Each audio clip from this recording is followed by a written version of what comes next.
लेकिन दर्शकों, इस समय आपको जो खबर बता रहा हूं वो भारतीयों के लिए है, क्योंकि कई भारतीय पूरे मिडिल ईस्ट में फंसे हुए हैं। दिखाइए जरा तस्वीर, बाकायदा अब इसकी तैयारी भी की जा रही है।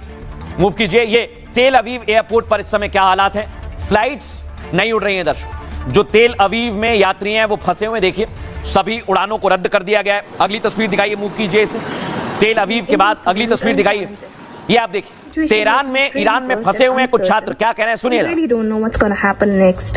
Hi everyone, I'm an Indian student and currently I'm in Tehran. The situation here feels really worst and uncertain. We really don't know what's gonna happen next. We're really grateful that the government of India and the Ministry of External Affairs are in discussion for our safety. But in the times like these, speed matters a lot. I'm not even able to say these things because the airstrikes are happening and it's getting really worse for us. We just request for the quicker and clear evacuation as soon as possible. Please do not wait for the situation to get worse. Just help us. Just get us out of here as soon as possible. दर्शकों, भारतीय छात्रों के लिए, भारतीयों के लिए advisory जारी किया है। ये आप देखिए, ये ईरान में एम्बेसी है भारत की, वहां से एडवाइजरी जारी किया। इसके बारे में मैं आपको आगे बताऊंगा। तस्वीर दिखाइए अगली। जो एडवाइजरी जारी की है वो बहुत महत्वपूर्ण है। अब असदुद्दीन ओवैसी भी कह रहे हैं कि सभी को बचाया जाए। सुनवाइए जरा। 10,000 इसी पर यही कहना है। हम उम्मीद करते हैं कि जो 50,000 अभी भी भारत के नागरिक ईरान में है और 10,000 इजराइल में है, उनको वापस लाया जाए।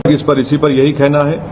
हम उम्मीद करते हैं कि जो 50,000 अभी भी भारत के नागरिक ईरान में है और 10,000 इजराइल में है, उनको वापस लाया जाए। लेकिन दर्शकों, ये आपको लिख लेना चाहिए, ये अपने रिश्तेदारों को बता देना चाहिए, ये अपने पहचान वालों को बता देना चाहिए कि एडवाइजरी में क्या है। ईरान इजराइल जंग से इंटरनेशनल एयर ऑपरेशंस प्रभावित हुए। दर्शकों सुन लीजिए ध्यान से। इजराइल के तेल अवीव एयरपोर्ट को बंद कर दिया गया है। उड़ानें रद्द होने से तेल अवीव एयरपोर्ट पर यात्री परेशान हैं। तेल अवीव एयरपोर्ट पर अमेरिकी सैन्य विमान भी खड़े हुए हैं। युद्ध के हालात पर भारत सरकार गंभीरता से नजर बनाए हुए है। भारतीय एयरपोर्ट्स को अलर्ट मोड पर रहने के लिए कहा गया है। दिल्ली में नागरिक उड्डयन मंत्रालय की आज शाम समीक्षा भी हुई है। मिडिल ईस्ट की सभी उड़ानें दोनों ओर से रद्द कर दी गई हैं दर्शकों, जिससे वहां पर रहने वाले लाखों भारतीय फंसे हुए हैं। ईरान में फंसे भारतीय सरकार से निकालने की अपील कर रहे हैं जो छात्र हैं, जो नागरिक हैं। इधर भारत सरकार की ओर से एडवाइजरी जारी कर दी है।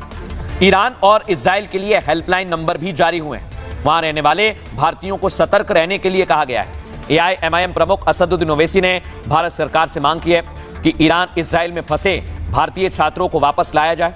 ईरान में करीब 50,000 और इजराइल में 10,000 भारतीय नागरिक हैं। और गल्फ कंट्रीज की बात करें, इजराइल में लगभग 85,000 भारतीय मूल के यहूदी भी रहते हैं और ये सभी इस समय फंसे हुए हैं। लेकिन दर्शकों, भारत सरकार ने कहा है कि आप हालात पर नजर बनाए रखें और सबसे पहले अपनी सुरक्षा पर ध्यान दें। बहरहाल आगे बढ़ेंगे, बात करेंगे आज के सूत्र की।